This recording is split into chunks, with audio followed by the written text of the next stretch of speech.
video, we're going to do a retrieval analysis for a RAG pipeline. What we want to do is make sure that the relevant right chunks are passing through our retrieval process to the generator. Now, I'm going to start with giving an overview of what is RAG, why do we care about retrieval. Then I'm going to walk through the 3 different notebooks that make this up. A notebook that shows you how to generate some synthetic multi-hop data for evaluating your RAG platform. We'll then talk about how we match up the answers from there to the chunks that we have, that matching process. Once we have those chunks, then we'll do the evaluation to see how well those chunks are passing through the pipeline. So if you know some of it, that's fine. You can speed up, go right forward through the video. The other piece is I'm going to use Contextual AI as the platform of choice here. If you're doing RAG on other platforms, there's still a lot to learn from the video, even though you won't be able to use some of the code directly like that. So let's start with why we care about retrieval and how that fits in. Now, RAG stands for Retrieval-Augmented Generation. The first step, the R, is about retrieving information from your source knowledge, finding the relevant pieces of information. Once you have that, those pieces of information are then moved to the generator, which is typically an LLM that writes the response. And so the user is asking a question here. The system is retrieving, finding the relevant information, passing it to a generator that then writes the nice response. And the generator is the nice part about AI, because sometimes you want a summary, sometimes you want a detailed report. Our AI generators are very good at that. And to give you a little bit more practical hands-on, let me show you how this looks like inside of the contextual system. So here's my RAG agents. Let's go to this one here. I'm going to ask a question.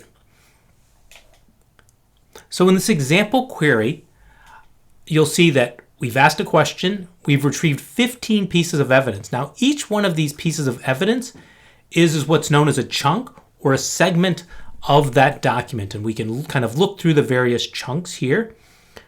These 15 pieces of information are then used to write the final answer. And so this is where we want to make sure we have the correct 15 pieces.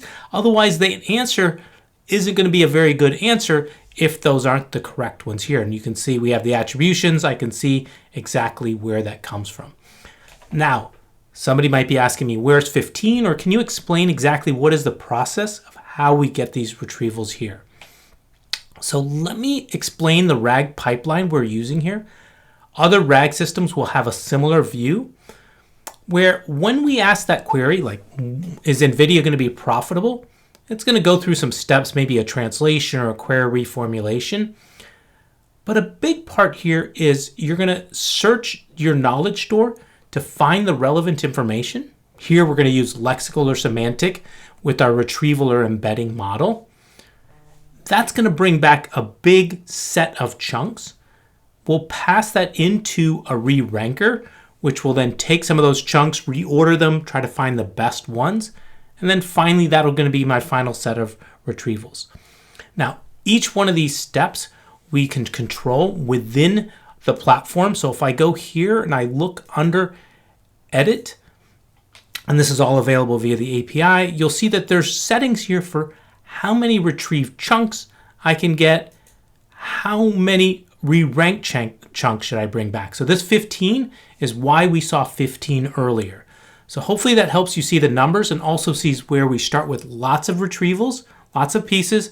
We're going to narrow down to a smaller amount. Now, if you're curious exactly what are the chunks, what am I talking about there? Let me show you what the chunks look like for particular documents. So I'm going to go here, and we have a tool inside of Contextual that allows us to inspect a document. Now, this is a complete PDF of this US ad spending document here. Each one of these pieces is a segment or a chunk of the document. And if I go right down through the list here, you'll see I'm working my way right through the document. And this is an important part of the retrieval process because the document itself is too big to bring to a large language model. The context length of it wouldn't help, and it's also inefficient. If your question only refers to a portion of the document, it's much smarter to bring that portion. So that's what the chunking process does, is it breaks down this document into smaller pieces here. And you can see the individual chunks here. Those individual chunks then are what we pull during this retrieval part. So that's why that long document might be broken up into 100 or 200 chunks depending on the length of it. Could be 300, could be, could be 3. But that's what we're going to be retrieving. And when we do this retrieval analysis, what this is making sure is how can we measure to make sure that the right information from the document, the relevant chunk, was brought to the generator. Because if it's not brought to the generator, we're not going to be able to get a good answer. So that's what our goal of our retrieval analysis is going to be.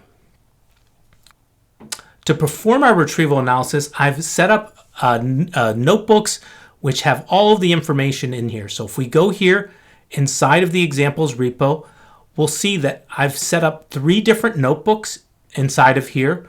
One generates the synthetic data set we're going to use. The next matches the annotated pieces there to the chunks. And then finally, the last notebook does the actual evaluation and measures statistics on how well our chunks are using measures like recall and precision. So the next part of this is going to go through each of these notebooks individually to go through this. So this is the first notebook in our series where we're going to develop some questions and known answers that we're going to use throughout the retrieval process. If you already have some of that, that's great. But this is just an example of how you can use synthetic data generation to evaluate your LLMs. And this has its pros and cons. I'm not going to get into that here. In this case, I've got about 5 or 6 PDFs, financial 10Ks. We're going to have the LLMs help us generate interesting questions along with the known answers for that. That's what we want at the end of this notebook. Now to do this, I'm running this in Google Colab. This notebook works with Google Drive as well as Claude. So you're going to have those 2 things set up to do that. After the installs here, at this point, it's going to mount the Google Drive. You're going to have a couple of permission windows that you're going to have to allow. If you don't want to use Google Drive, you're going to have to modify this notebook a bit. I also use Claude for the synthetic data generation. If you're using another LLM, you can use another LLM. You'll just have to modify the notebook for that. And then I'm using the secrets feature inside of Google Colab here to hold the key for Claude. And so that's what that is working like that. The next step is you're going to want to retrieve and go to upload where those files are. So if I click over here, I can choose my files. In this case, I know my files are sitting here inside my data directory. I'll grab these PDFs. Now we're going to move to doing the question answers and generating those. Now here I'm using multi-hop, which means instead of just a simple numerical extraction, the model has to go through a couple of different steps to be able to get to the final answer. It makes the retrieval analysis more interesting when you have multiple pieces of information to do. Now you can read through this section where we load the PDFs in and do the extraction like that. If you want to modify this, feel free to. Again, this is just to give us some interesting sample data to be able to look at. The key is this next section to be able to effectively use this right here, where we're going to set this. I just set this to 5 questions just to make make sure everything is working before you get to lots of questions. Because as you'll see, it takes a little bit of time to generate each one of these questions. So let's go ahead and run this and get some sample questions. All right, after a few minutes, you'll see that we've processed the documents and we've generated out the questions as well. The generated, you can see, come out in kind of a JSON or CSV output here. They'll show up right alongside inside of your Google Drive. You'll be able to see them. If you want to export the JSON to a spreadsheet, just cut and paste the JSON name. You can enter it down here into this piece right here, and you can then get the information as an Excel spreadsheet as well. And that's how we're going to generate out the question answer pairs like that. So this is the second notebook, and in this notebook, we're going to take the annotated answers that we had, the evidence that we know is true, and we're going to match that to the specific chunks that our RAG system has created. This is an important step for the RAG retrieval process. So what this assumes is that you've already taken all of the documents that you have, you've placed them into a contextual data store, because that way all of the documents are chunked and ready for this matching process. So in this case, you'll see in this notebook, I've already assumed I've created an agent and a data store for this. So if not, you're going to have to do that to kind of effectively use this notebook. The first step here is I have the data store where I've ingested the documents. I'm going to go through and I'll list out here what are the document names and what are the document IDs. How are we referring to them inside of contextual? To make the retrieval process later, I'm going to set some metadata for the file name for each of these documents. And what this is going to allow me to do later in the process, you'll see I'm going to be able to search and limit my search to just that particular document instead of searching the entire data store, which we would normally do. And so I'm going to use this command here to set all of the metadata, and I can verify it here where when I pull the document metadata for a particular document, now that I see the file name. Now, let's look at the question answer data that we created earlier. You'll see that there's a particular question answer. The multi-hop reasoning is going to require, in this case, 2 steps to solve it. This means, so now let's move on to the annotated data. I'm going to start when you can start with the annotated data I've already provided in there, or you might have your own if you've created it separately. If we look at the annotated data, the important elements for this matching process is we have the question, we have the answer, and for each of these answers, in this case, there's actually 2 pieces of evidence that we need. I'm not using very simple RAG queries. I'm using the multi-hop, which require different pieces of evidence to do that.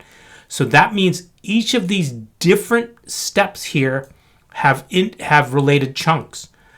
I don't have just one chunk for a particular question. In this case, I have 2 chunks that we need to be able to find like that. So I've started off, I just need to do a little bit of pre-processing to get that right. But this is going to be the beginnings of how we're going to match it, is by knowing the question, the answer, and what is the evidence string that we're going to use to look for. The next step is matching that evidence string to the relevant information that's in that chunk to identify which chunk has that particular information. Now, to start with, the best thing to do is take your agent, set that retrieval alpha to really focus on the lexical search, because we want to just retrieve the lexical piece. We'll go ahead and get a lot of different documents, and we're going to search for that string in that particular document and take down the chunk ID that's associated with it. This will allow us to have that matching process. Now, if we look through the script, the first thing I'm going to do is just double check, make sure everything is working before we jump in, where you'll see here I have a query and a source document. This source document then is used for the filter, and I just want to double check that my query is working just directly only on that document. Adjust this as you need be, but it's a useful check before we move to the loop of checking all of the chunks that way to do that. Now, for this next process, you're going to want to make sure your agent is set for that, really focusing on the lexical piece, that you're only pulling the information at the retrieval stage. You're not using the Reranker, like that. And so I've set this script up like this, but you can manually modify this, but the essential idea is we want the information off the agents. I have some other pieces here for maybe pre-processing the text if necessary. The heart of this is a matching with a fuzzy match component.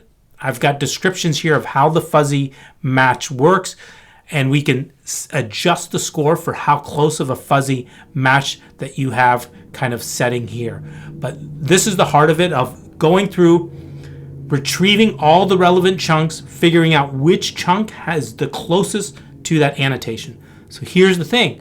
If your annotation is very short or it's repeated throughout the document, this process can mess up. So this is not a perfect process.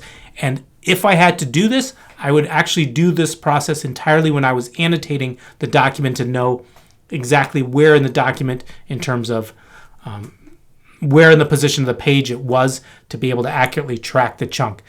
And remember, if you change your chunking strategy, you're going to have to go through this matching again because now that string is associated with a different chunk like that.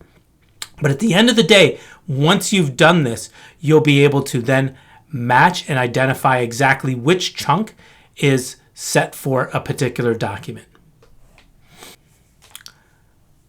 So you can run this script right here. We'll run this for one example, like I've just done it for the first row, which will take that chunk, your evidence, run it across that full list, retrieve those chunks, run the matcher, look at the results like this. So I encourage you to play with this. Just do 1 or 2 rows, get a feel for how well this is working before you run the entire loop to do that. Then you can move on, run the batch, run it across all of these. You're only hitting the retriever. This is a pretty quick process in terms of that. But it all depends on being able to effectively match that. Now, once you do that, it's not going to be 100%, but this is often how folks will do the matching process. If you want to, for example, only focus on ones where you know where you have the exact chunk, what you can do is look at the results here. So I can see, for example, I've looked at the tail here, which of the chunks I've matched by using the matched here and which ones I haven't matched. I've focused on the tail here because I knew there were some fake ones that I wanted to show you like that.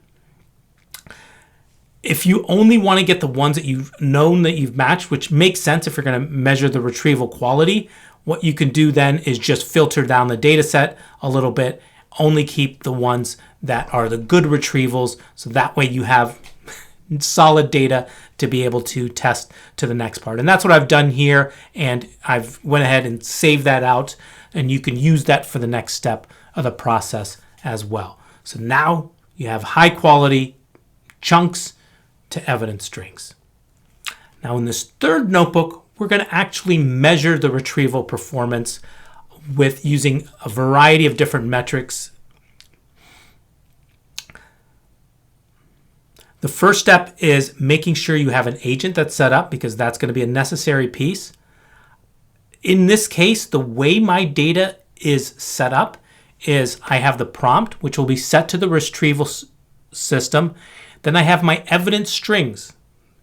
The previous notebook that I had earlier had the evidence strings, or otherwise you can use the data set that I have, because this is what's going to help us ensure and verify, are we getting the right pieces of information through the process. So this is what you want your data set to look like before you move further into this. One prompt, all the evidence strings you need in a row. The next step is defining the evaluation metrics that you want to use. I've added a lot of standard information retrieval metrics. Now, some of these for RAG use cases are a little bit different than traditional information retrieval. I think in general, using some of the metrics like the RAGUS precision, the RAGUS recall are very useful. Other people might want to supplement them with other things like maybe adding one for diversity. Because one of the differences when you're running RAG is often you're passing 5, 10 chunks into the final generation model. So the order of it doesn't matter. It's not like traditional search where being on top, number one, really mattered. So modify these as you need to.